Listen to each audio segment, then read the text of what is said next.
we're going to talk about DDev. So DDev is cool. It is one of my favorite positions in debate, in part because it's just incredibly strategically useful.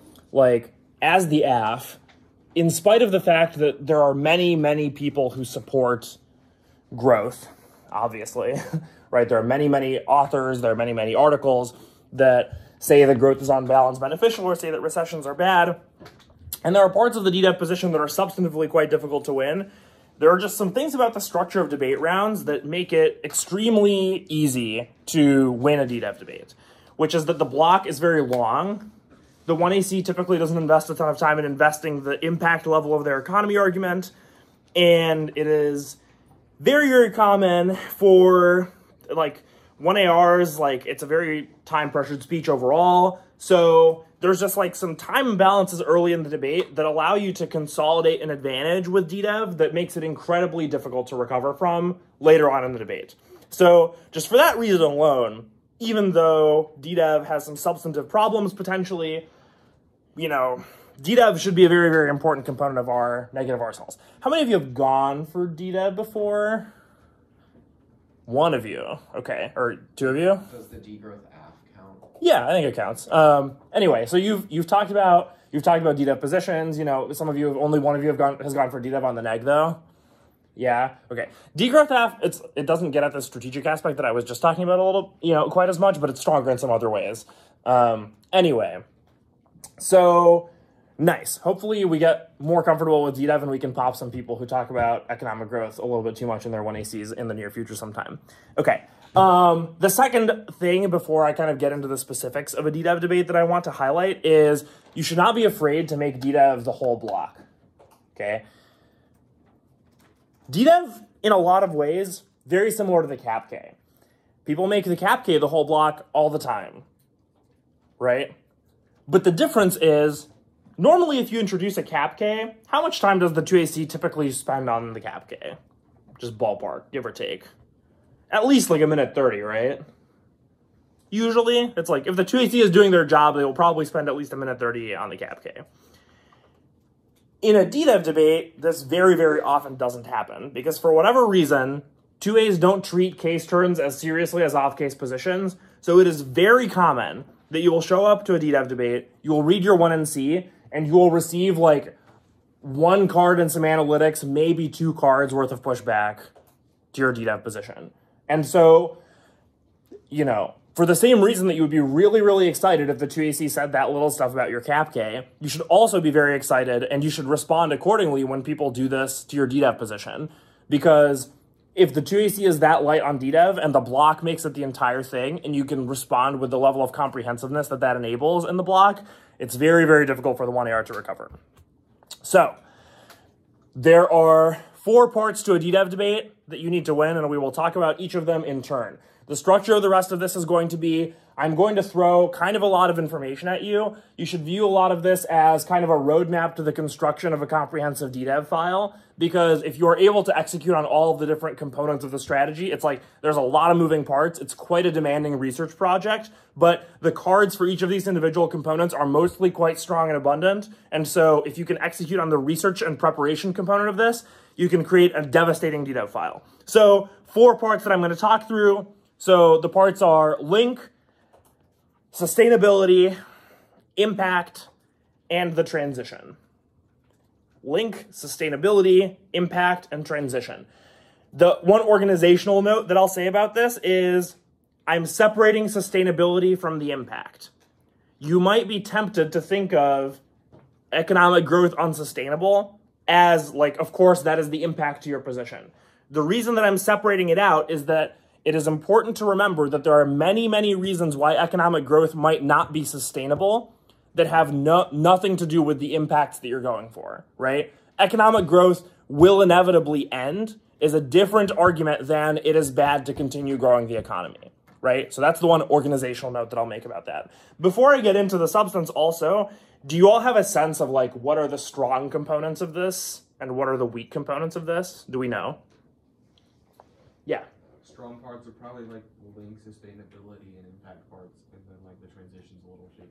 Agreed. So link, I mean, it's going to depend on what specific thing that they say, but like if they talk about the economy and you're reading DDev, they probably link. Sustainability and impact, pretty good for the neg.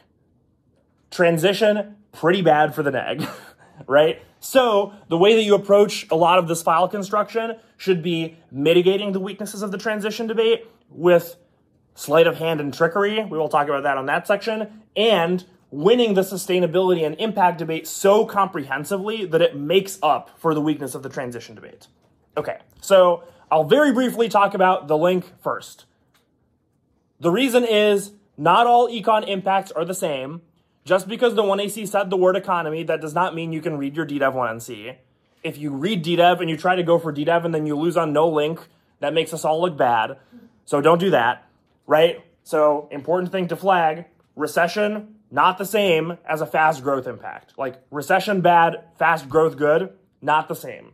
The alternative to fast growth good instead of recession might be slow growth. Slow growth might not link to DDev, right? Now, that might not be a universally true thing. You can link slow growth to DDev by saying that if growth is slow, that can cause a transition, or by saying for them, if growth is slow, that will ultimately lead to recession, and that will cause a transition, right? But you do not automatically get a link to DDev just because they said econ-related stuff. I will also flag you can link things to DDev that are not about the economy.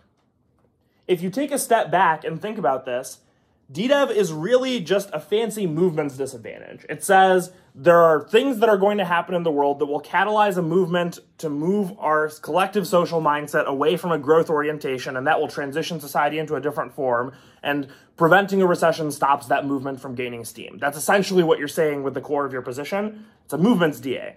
There are other things that can derail these movements than a transition. For example, strong momentum for geoengineering is something that can derail transition movements because it can convince people that economic growth might be made sustainable by manipulating the climate. This is an idea called moral hazard. Another thing that could derail movements is successful space colonization. If there's an anticipation that we will be able to solve our ecological crisis by going to space, that is something that might cannibalize support from movements that would otherwise convince people to live within planetary means. Those are two examples of how this might go, right? But only to highlight, it is possible to link to the DDev theme without saying that you prevent an economic recession from occurring. So you can think a little bit broader than you might have imagined in the context of link stuff. Okay. That's all I'm going to say about the link because there's not that much to talk about there. Usually it's pretty straightforward. They have said a recession is bad. You are going to be saying it's good. Does all that make sense to people? No questions? Okay. Sustainability. This is part 2. The most important sustainability-related question relates to this word decoupling. Have you heard the word decoupling before? Okay. Absolute versus relative decoupling. Are those terms familiar? Familiar to anyone? Can someone help? Absolute versus relative decoupling. I will draw a picture to illustrate what we are talking about here with absolute versus relative decoupling. So this is time. This is GDP / energy. Or I'll do it this way because I have multiple colors. We can get fancy. So this line is GDP. This line is energy. If we think that there is relative decoupling, what that means is that per unit of GDP, energy expenditures are declining. In practice, this means this. Here is a GDP growth curve. If there is no decoupling, or coupling is actually getting stronger, the energy curve would look like this. It would be growing faster than GDP, right? So this is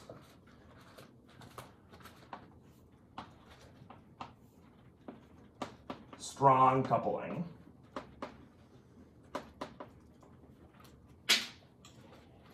If there is relative decoupling, this means per unit of GDP, less energy.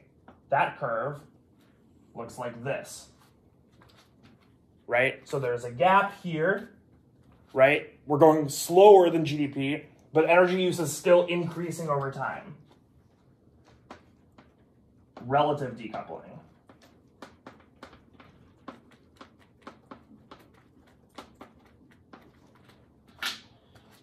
Absolute decoupling is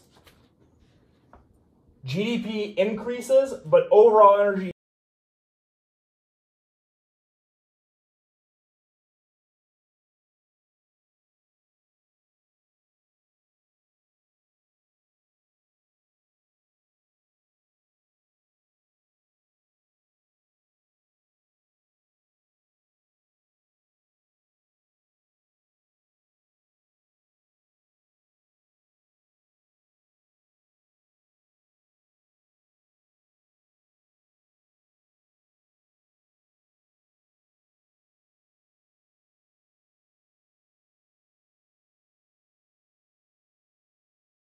So the key difference there being, under relative decoupling, civilization's total footprint is increasing. Under absolute decoupling, it's decreasing.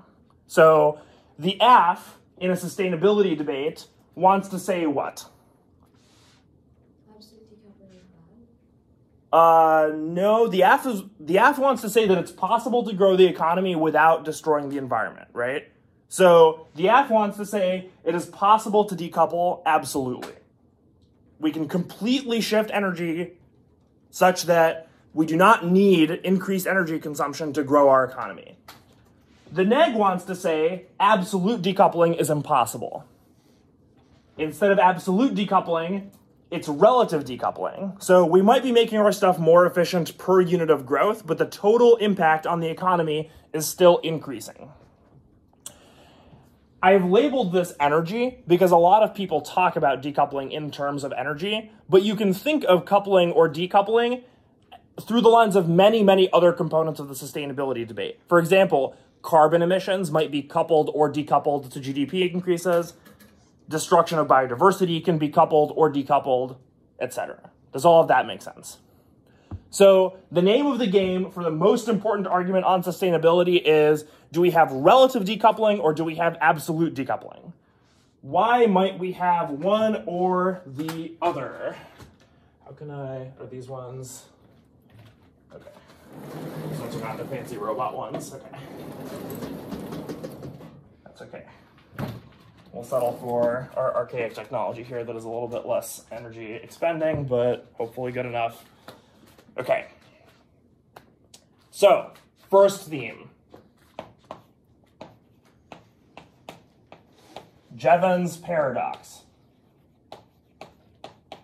/ rebound effect.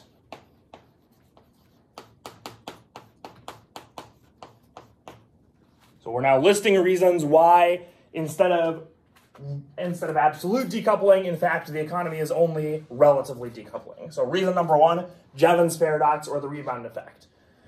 The idea behind this argument is that as efficiency increases, paradoxically, energy consumption also actually increases.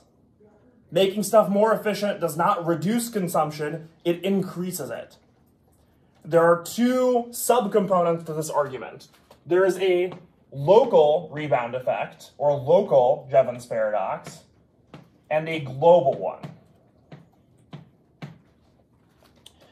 The local one says, for any individual commodity, as we make consumption of that commodity more efficient, that commodity's utilization increases. Example, your cars become significantly more gas efficient. Their mileage improves. As a result, you pay significantly less to travel per mile because per mile, your gas utilization decreases. The result, though, is not that you reduce your total consumption of gasoline. Instead, because traveling is cheaper, you end up traveling more miles. The stereotypical example of this is LED light bulbs. LED light bulbs are significantly more efficient than the fluorescent light bulbs that they replaced. Depending on the technology, they can be anywhere from 10 times more efficient to 100 times more efficient. So significantly more efficient. And yet, places that replaced fluorescent light bulbs with LED light bulbs frequently saw their electricity consumption from light increase because it was so much more efficient and so much cheaper to deploy lighting solutions that people were way, way less concerned with reducing the utilization of their light bulbs. It became basically free to keep lights on, so very frequently, LED replacement of fluorescent light bulbs actually increased total energy consumption. Let's say that that's not true for a particular commodity, though. Let's say you do drive less. That means you're spending less money on gasoline. That means you have more money. What are you going to do with that money? Spend it on other things. Consume other stuff. So even if not local rebounds, that's what global rebounds are. Even if you don't consume more of the same thing, the savings from efficiency in one area get reinvested in increased consumption in a different area. That's the global rebound effect. Okay, so that's Jevons paradox. That's our first argument. Second argument. EROI is decreasing. EROI stands for energy return on energy invested. This refers to the cost of getting more energy. It is increasing over time because the energy cost is increasing, so the energy return per energy invested is decreasing, because fossil fuels are getting harder and harder to find. There were stocks of them that were easy. So when we first discovered oil, has anyone watched There Will Be Blood? It's a movie about oil extraction in the Western United States.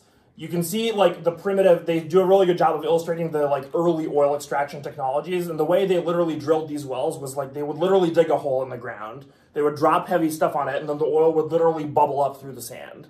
It was so abundant, it was so easy to get oil out of the ground, right? It used to be like you would pierce, like one of the accidents that is shown in that movie is they would pierce the ground and literally like a fountain of pressurized oil would just like spew out of the ground, and like sometimes they would catch fire and kill a bunch of people. Like that's how easy it was to get oil out of the ground. Now we have to resort to much more complicated technology. So like fracking is an example. Fracking is a much more energy intensive way of getting oil out of the ground. Still relatively cheap, but you have to go all the way down into the ground. You have to pump the ground full of these fluids. You have to do crazy stuff to like break up the crust and get the oil to like bubble up from really far down in the ground. So we figured out a way to make this relatively cheap still, but it's obviously way more expensive than just knocking on the earth with a heavy object until oil literally spews out of the ground like a fountain, right? So energy return per unit of energy investment is decreasing. This means that the cost of energy consumption is increasing, which means that for each unit of energy, we don't just have to take into account the cost of consuming that energy, we have to take into account the energy cost of getting that unit of energy out of the ground. That cost is increasing, so energy is becoming more impactful on the environment over time. Does that make sense? Okay. Third idea. Permanence.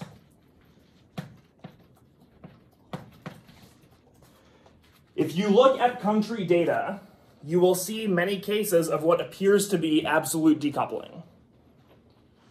Degrowth people will say those declines are temporary. These rebound effects and Jevons paradox effects often take a second to kick in. The economy doesn't literally instantly reallocate all of its newfound spare capacity that it generates through emissions or through efficiency improvements. So permanence is important to think about. There might be periods where it appears that the economy has absolutely decoupled, when in reality that is just a pause in the growth of energy consumption that is going to be overwhelmed by these effects later on. 4, leakage. Energy consumption leaks across borders. it is not enough for sustainability for the United States to make itself absolutely decoupled. If the way that it accomplished that was by moving energy-intensive industries to other places on the planet. The planet is obviously one place, interlinked, so it does not do anything for sustainability to decouple one portion of the planet if that comes at the cost of increasing energy intensity in other places. So affirmative cards that say stuff like, here are a bunch of countries that are absolutely decoupled, wrong. Unhelpful because the way that they decoupled was by moving all of their dirty production to China. Even if leakage isn't geographic, it can be cross-issue leakage.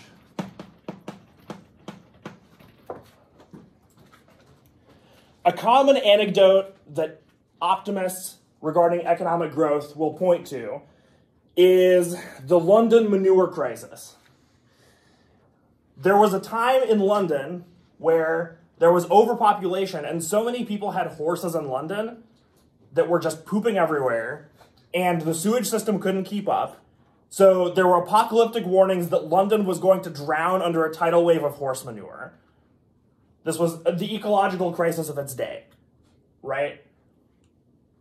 Luckily, this did not happen to London. Why? We don't use horses anymore. They got cars? Yes, they replaced them with cars. So, seemingly, massive improvement in sustainability, right? No, because the consumption and the environmental impact of that consumption simply changed forms. It transformed from one thing into another. We've replaced our horse manure crisis with a carbon crisis. A more recent or tangible example of this.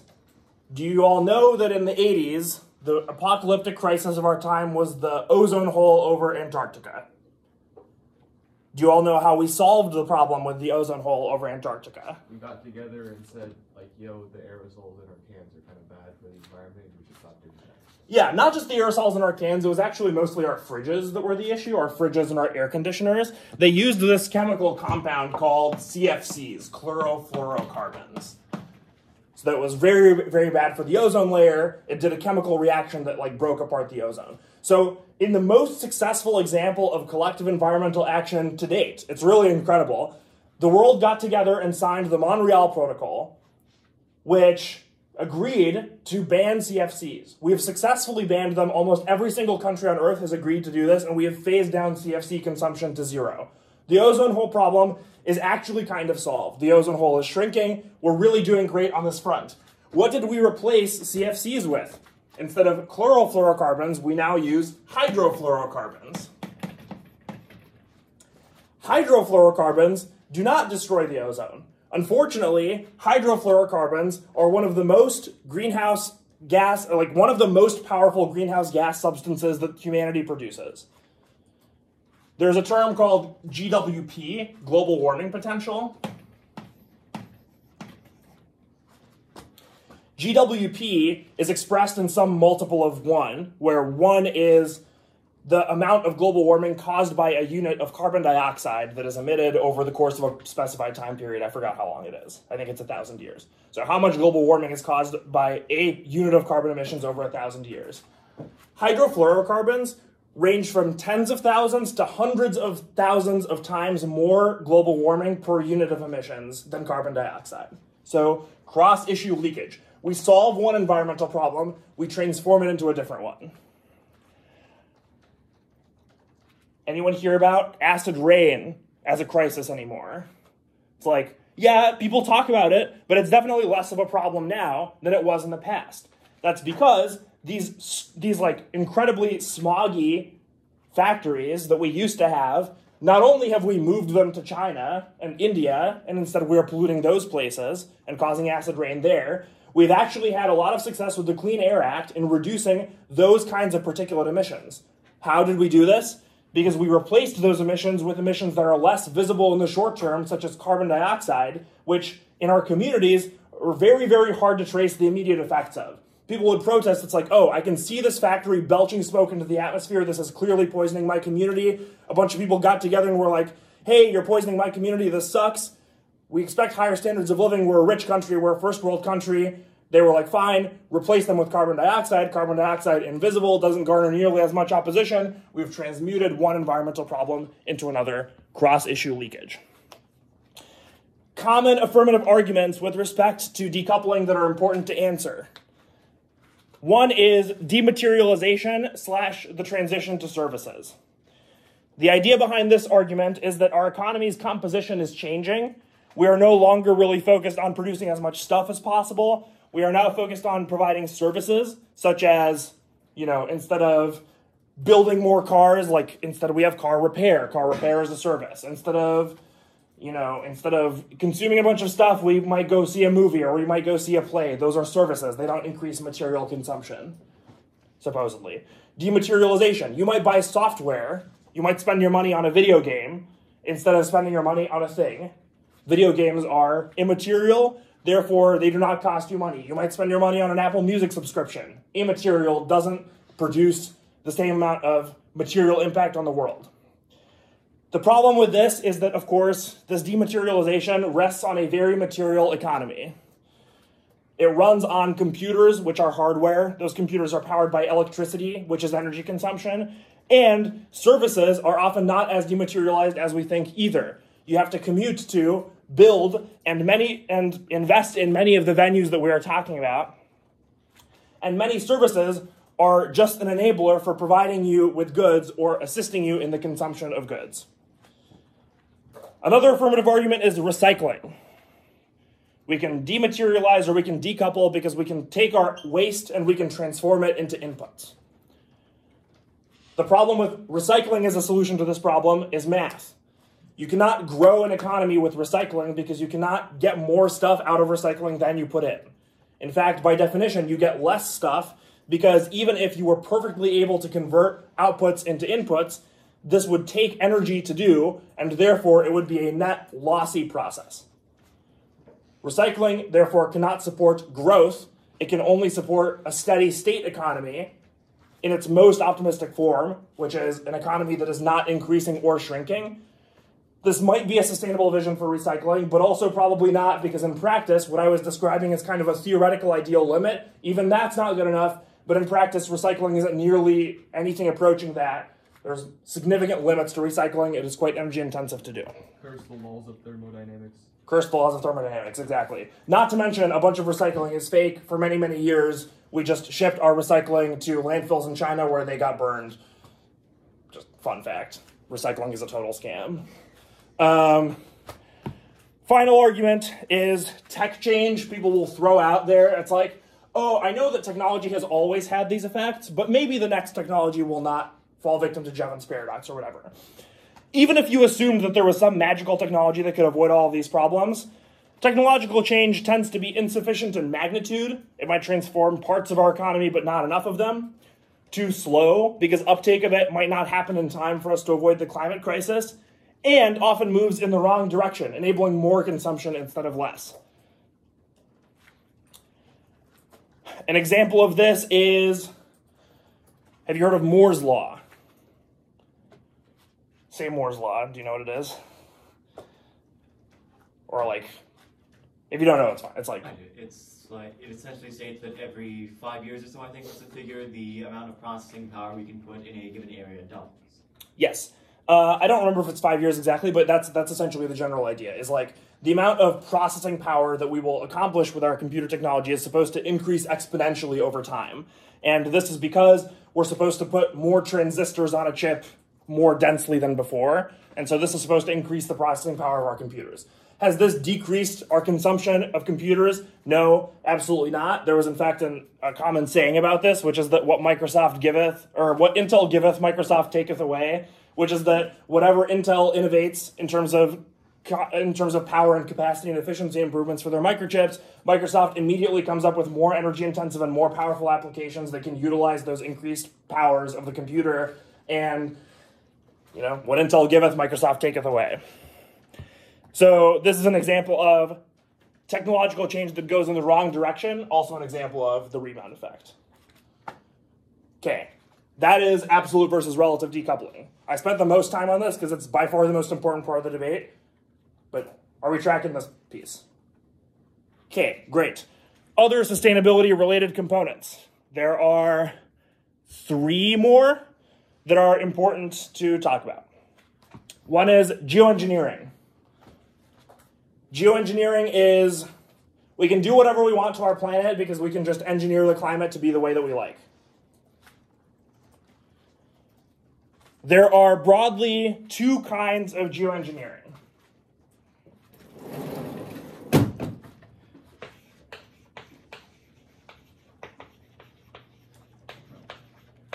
The 2 kinds are albedo modification, or SRM, and NETs.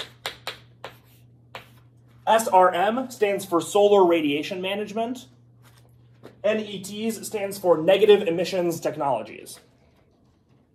So albedo / SRM first. The idea here is that the mechanism behind global warming is that this greenhouse effect happens, energy comes in from outside the Earth, and then gets trapped in our atmosphere.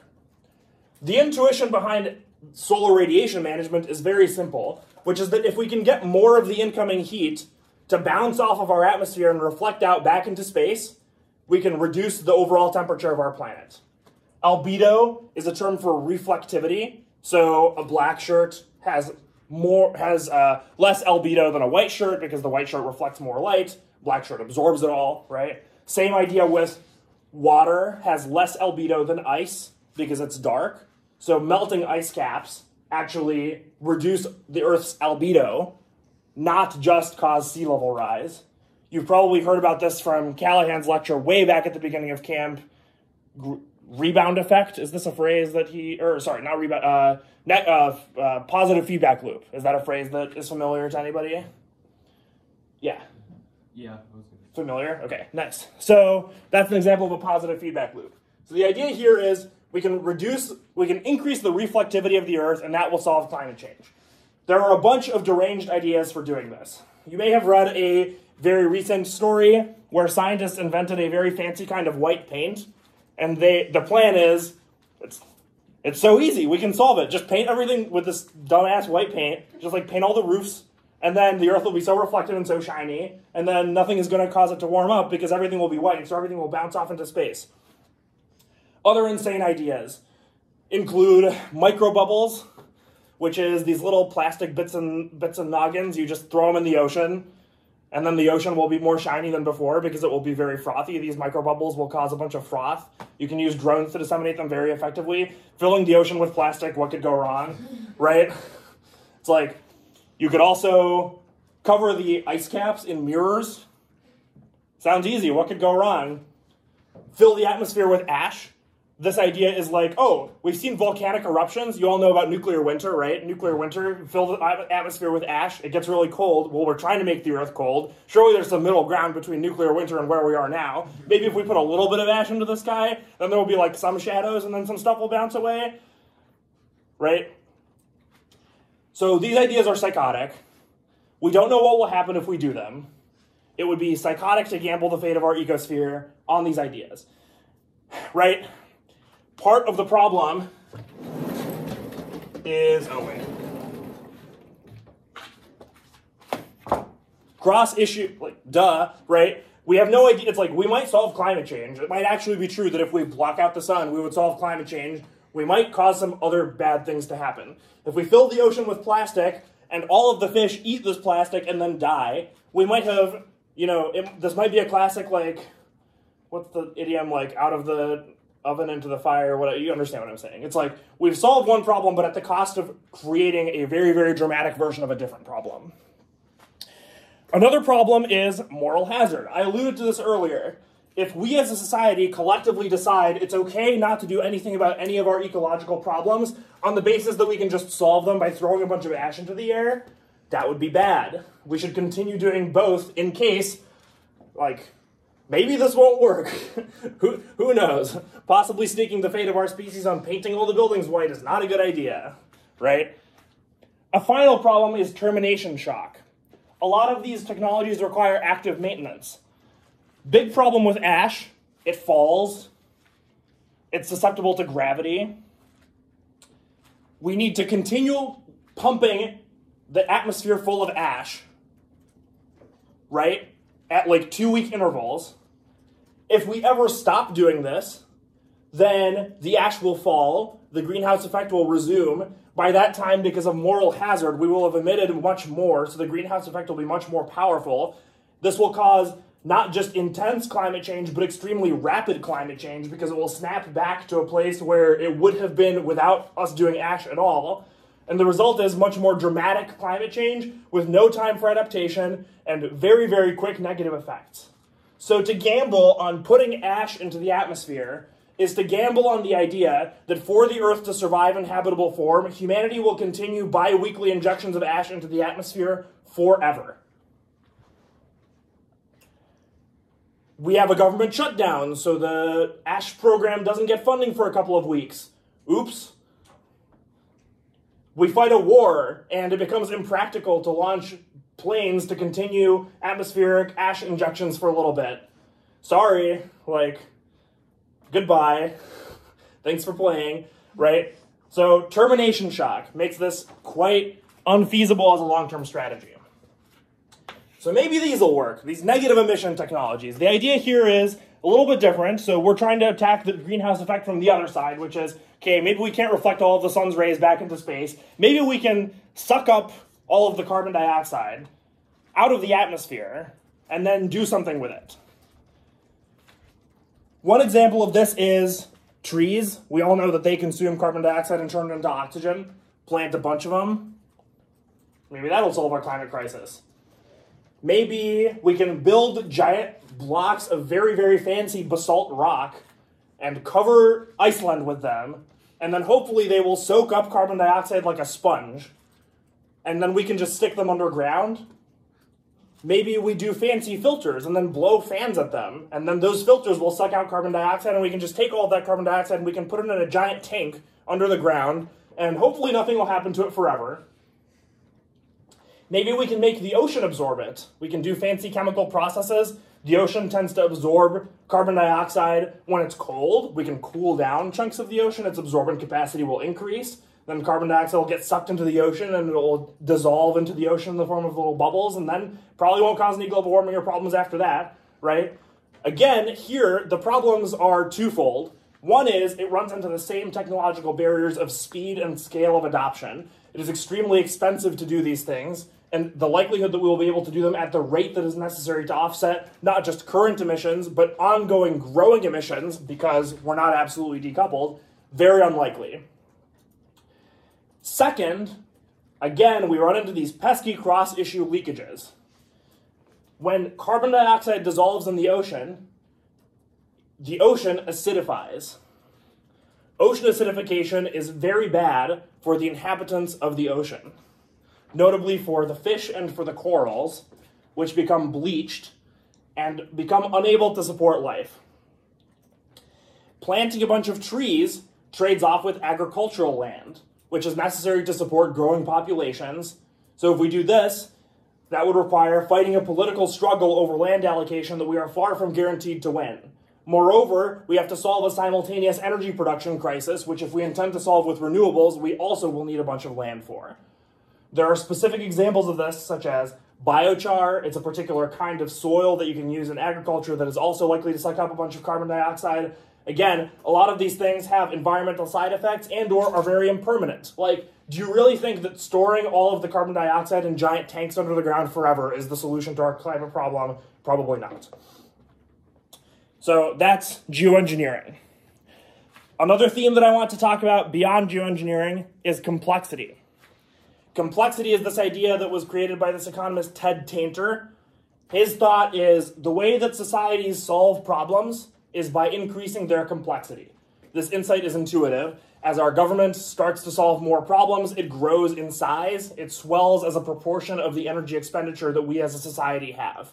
The more we grow, the more complicated our economies, the more the complexity of our administrative overhead increases, so the proportion of our economy that is taken up by resiliency measures and or problem-solving mechanisms that is not directly tied to productivity also increases. So Tainter's idea is societies collapse when they become unsustainably complicated. So when the complexity management apparatus grows so large that it starts to crowd out other parts of the economy's growth, that tends to be when societies collapse. He's a historian. He has a bunch of examples of this. So that's another idea that is not necessarily related to this energy consumption idea.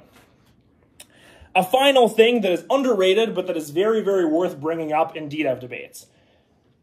As I have kind of alluded to with this geoengineering stuff a lot of the technology that is supposed to solve sustainability under conditions of growth are things that you can impact turn. Right? Building an enormous amount of renewables by consuming enormous amounts of rare earth minerals causes a scarcity of said minerals, which causes resource wars, that causes extinction.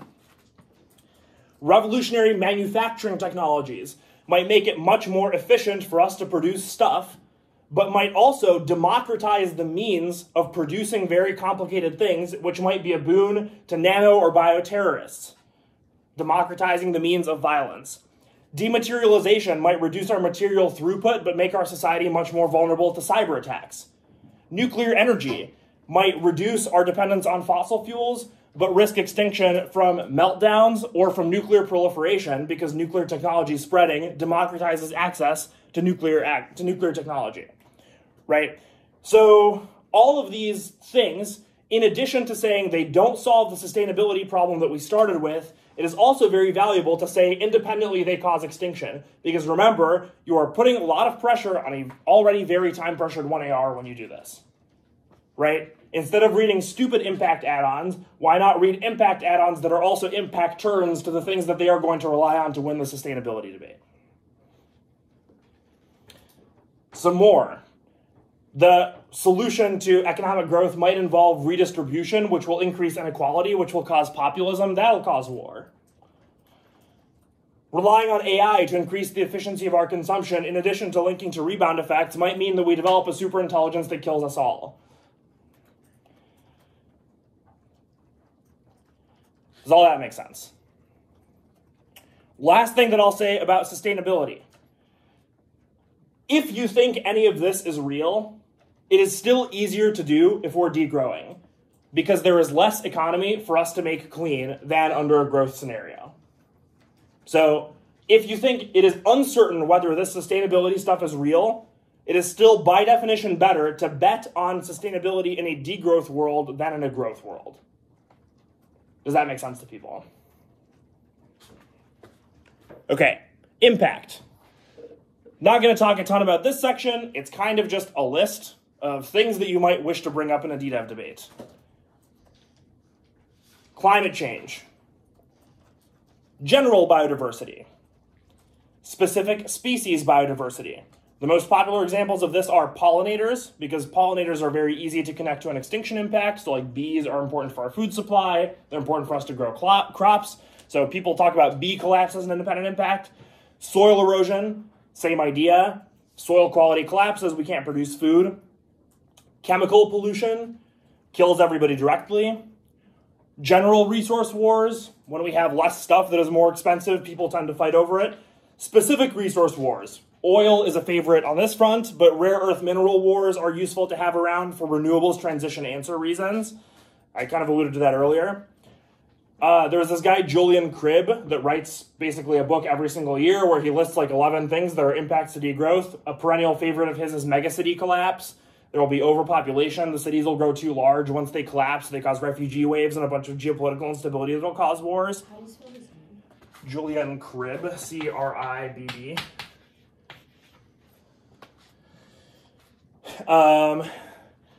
There's a person who writes about AI under growth versus AI under degrowth. That's how you spell that name. His idea is under growth, private companies mostly develop AI. This means that the companies that grow the most successfully outcompete the ones that grow less successfully. this means that the AIs that are the best at producing growth are the ones that are the most likely to survive. The AIs that are the most likely to produce growth are the ones that are the most aggressive, the most competitive, the most resource consuming. So not only do these growth-oriented AIs tend to exacerbate all of these problems, they also are the most likely to result in the most dangerous and aggressive forms of superintelligence. That is Pueyo's argument. Are you impact turning globalization? In that case, disease is useful to have around too, because diseases are way worse when everybody is traveling everywhere than not. Transition. This is the worst part. You are not going to get around that it is the worst part. The reason for this is that degrowth people are interested in a planned transition away from a degrowth rather than a recession. Very little of the people that will be your best authors for the sustainability debate will agree with your conclusion that the solution to this problem is to cause an unplanned contraction of the economy, which is likely to be what the app is talking about. So, how do we salvage the transition debate or introduce some tricks? So, the 101 level argument that people make here is that economic recessions and moments of crisis tend to be very disruptive to orthodox ideas. So we have this dominance of a growth-oriented model. A very visible example of this model in crisis, such as a recession, can show people that that model is problematic and unsustainable. The clear problem with this explanation is that we have very, very many examples from history of this not happening. Recessions have been ubiquitous. We've had many over the era of capitalism. And so we need to prove that something about our recession or the next recession will be different than all the recessions that have happened in the past. Most DDEV debates get derailed at this stage because most people do not know how to do this. Even if we don't know how to do this, there's a couple of tricks. There's two tricks that I'll say at the outset to make this matter less. Trick number one. Even if you don't get everybody to change their mind about growth, a recession shrinks the economy. Shrinking the economy reduces its material footprint. So even if you don't change anybody's mind about anything, you still solve something by shrinking the overall size of the economy. That's thing number one. Thing number two, it is important to talk about the transition in relative, not absolute terms, i.e., don't talk about whether a transition is absolutely likely in a world of a recession. Talk about whether it is better to bet on a transition than it is to bet on our economy magically becoming sustainable against everything that history and the laws of physics would suggest possible. The best transition cards are phrased this way. It's like, the gamble is not doing a transition or seeing if one works. The gamble is continuing the status quo and allowing things to continue on the trajectory that we have adopted in the past. So those are kind of the two framing arguments. So, couple of other things that you can do related to making the transition debate better. One is use fiat. The easiest solution to the transition debate is to make your DDEV argument a CAPK. Because then you can use framework to affect your threshold for the link, so your link debate gets somewhat worse, and you have to deal with permutations. But your alternative becomes much more powerful, and it serves the same function as a transition does.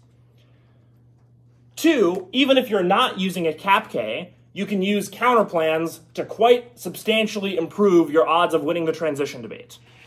What does the green job guarantee AF say about why a job guarantee would enable a degrowth transition to occur? What do we think?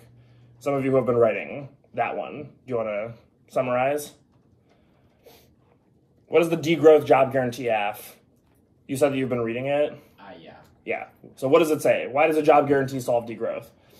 One of them is like it de-incentivizes investment in growth more into the economy, or like not the economy, the communities that care. It forces like the private sector to like have to pay employees more and focus less on profit. Okay. There's one additional one that I'm looking for, yeah. So a jobs guarantee would remove the major political barriers to degrowth because people stop being scared of the economy declining because they will always have a job. There it is. That's the main one that I'm looking for. The trouble with some of those explanations is that they're fine for the AF, but on the neg, we obviously have the problem of we don't want to lose to perm do both. Like, we don't want our counterplan to cause a degrowth contraction. We just want our counterplan to lay the groundwork such that if a crisis comes along, dislodges the incumbent system, there is an alternative system waiting in the wings to swoop in and replace it to encourage people to transition.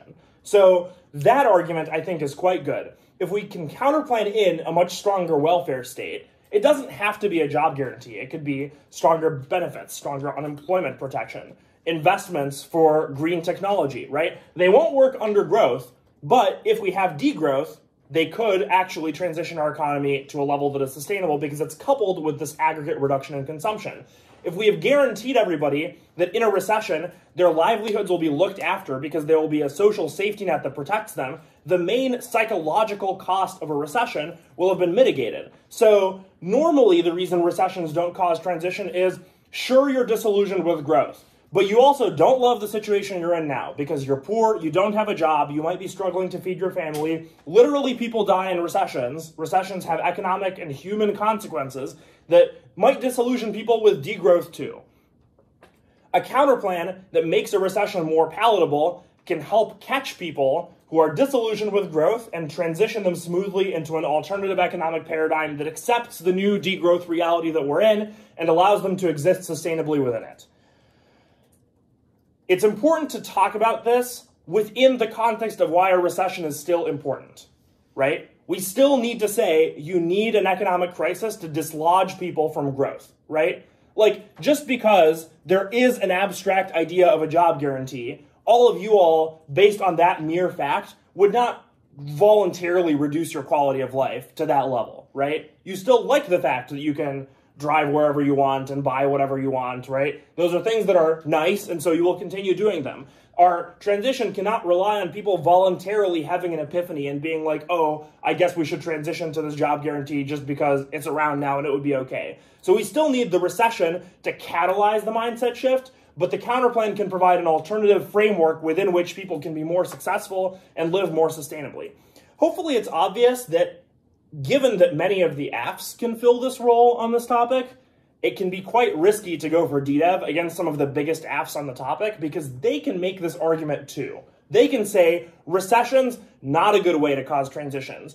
Convincing people gradually over time that they would be able to survive in a recessionary environment by providing a strong safety net might be a better way to go. This is a strong affirmative link-turn approach that you can only really answer by saying that people's mindsets are too ingrained to be dislodged through persuasion. They can only be dislodged via a recession. Does that make sense? Okay.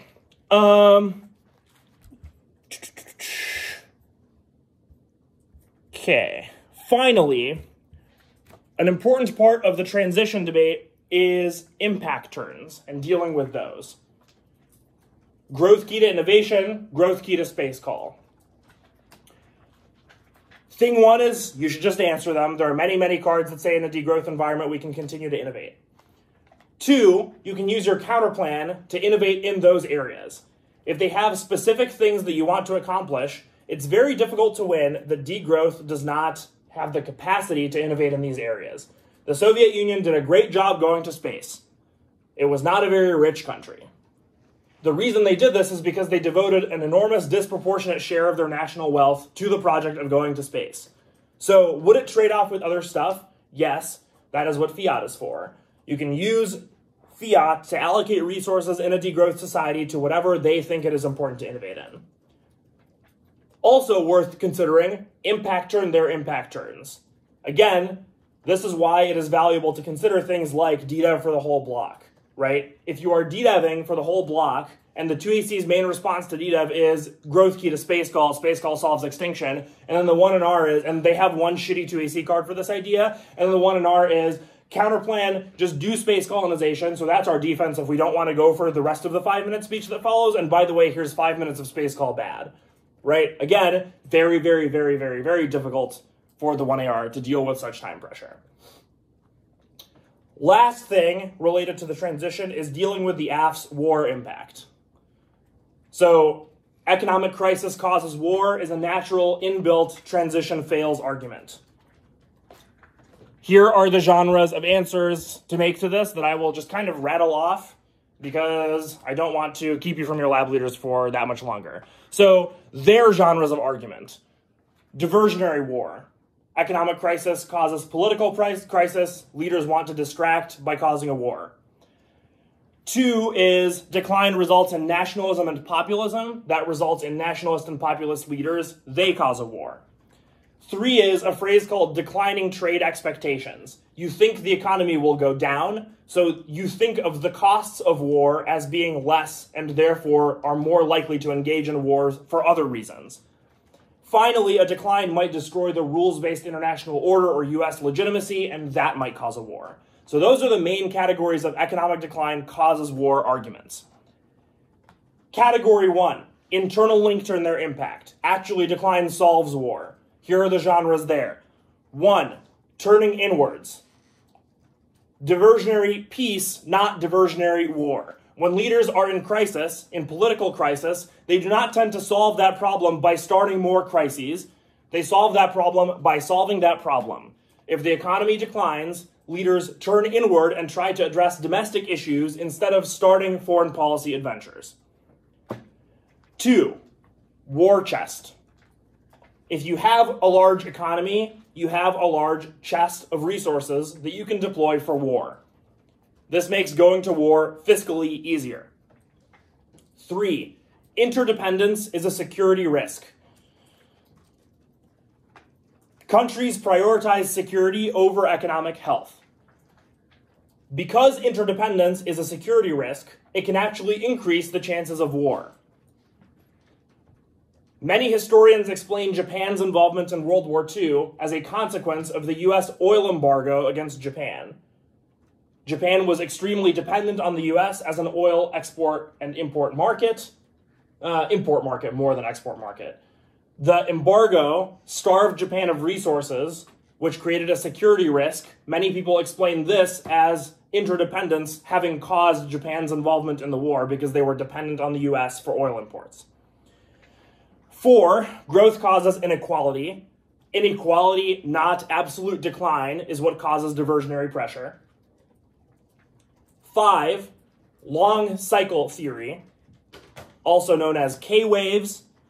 This idea is that growth causes innovations. Innovations increase warfighting capability. Increased warfighting capability causes aggression. 6, growth undermines democracy. There are a bunch of political studies on this, that fast-growing countries tend to be less democratic, and that causes war. You should separately internal link turn the broader idea of war, not just say recessions solve war. That's the impact stuff I talked about earlier. There are many ways that DDEV can access war as a terminal impact, notably resource wars. Finally, it is worth including global defense to their thing.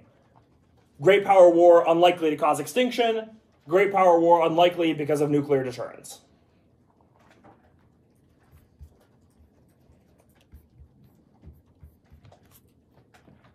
Questions?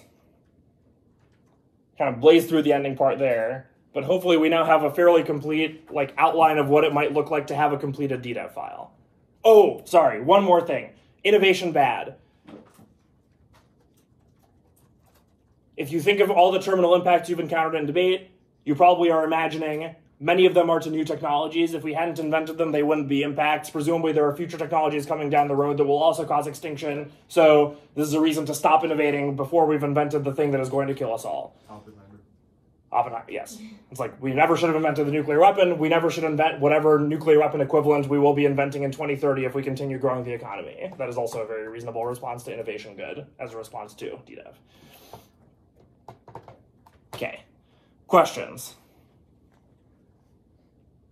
Okay, was this helpful? I know this was fairly quick, fairly fast-paced. Some of you nodding off at the end there a little bit. That's okay. There's a little bit of some dry economic stuff, but hopefully this was helpful. Hopefully we can DDEV some fools over the course of the season. Yeah.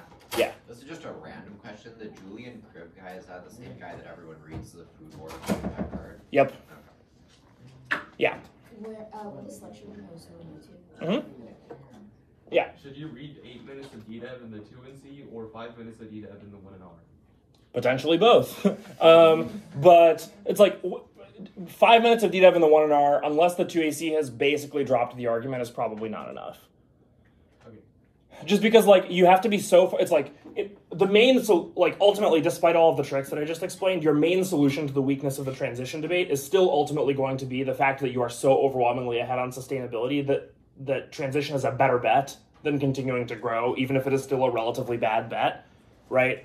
So, and the evidentiary requirement for being so far ahead on the sustainability debate that is the case is quite demanding, and so it's difficult to cover DDEV in 5 minutes. So the 2AC has to have been pretty bad for DDEV for the 1NR to make a lot of sense. All right. DDEV for the 2NC, it's like 6 minutes, 6.5 minutes. You're getting closer to kind of, you can do that in a reasonable amount of time. So like 2NC case where most of the case is DDEV and then the 1NR is some insulated option. That's a thing you can do too. The whole block is case. Yeah.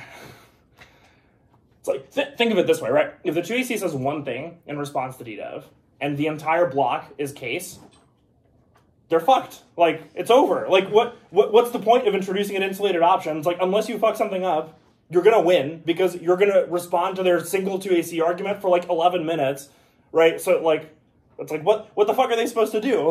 Like, it's pointless. So, just, like, take advantage of the fact that, like, you're creating a massive asymmetry and, like, just lean into it. It can be okay. It can be a winning strategy, too. Right. Think about it. All right, I really should let you go because I have made you 5 minutes late already.